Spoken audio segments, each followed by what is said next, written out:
The main focus of my work is about creation. I challenge this capitalist ways of thinking in dealing with the absurd. The idea that you can make or build anything you want leads to this ambiguous reality. On the one hand, it gives you the possibilities to become whoever you want, but on the other hand, it exaggerates the fertility of life itself. Sometimes I feel so sick. You just make me bad.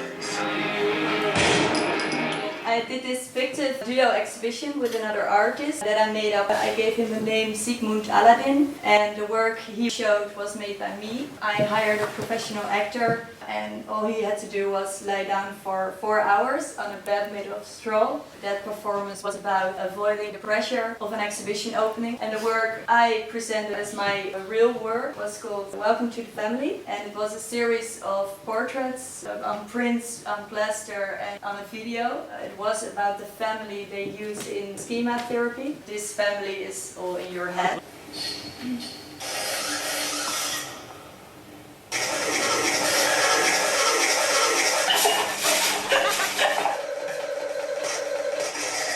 In this propaganda for political parties, community centers, churches, sects, or some propaganda where the purpose is not very clear. Someone who began as a Marxist but then was intelligent enough to break. Artist run space in The Hague. It's called Moe Space. It's in this shopping building. It's in the neighborhood Zeeheldenkwartier.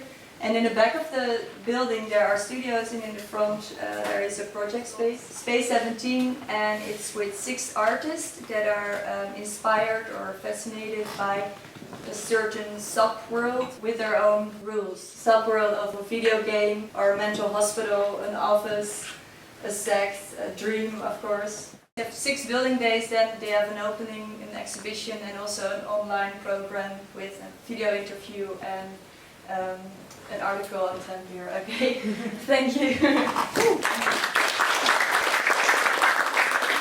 Can you have one identity that you make videos with and photographs and do performances with, or do you have one identity that you make videos for or with, and another one that you do other work with? And most of the works I work with other identities. Actually, I call them not really a big identity, but more a figurant. But some figurants are a bit like each other, they look a bit like each other. Yes, so there are some similarities in these identities. For instance, or maybe you as an artist, do you feel differently when you're making video work than when you're doing performance work? No, I'm not feeling different, but expressing it differently, I think, yes. Because most of the performances are more a kind of a show. I build a kind of show of it, and videos are also sometimes very boring, with the purpose of being boring, because it's looping. And it's kind of, it's there, and the performance mostly has a beginning and an end. So. Do you explore personality split as a phenomenon? No, not really, no. No, I think it's interesting, but what I work with is this kind of ability to change in everything, also in identities, but also in the whole other things, the whole world. So yeah, it's a bit broader, not that specific maybe. Thank you very much for that.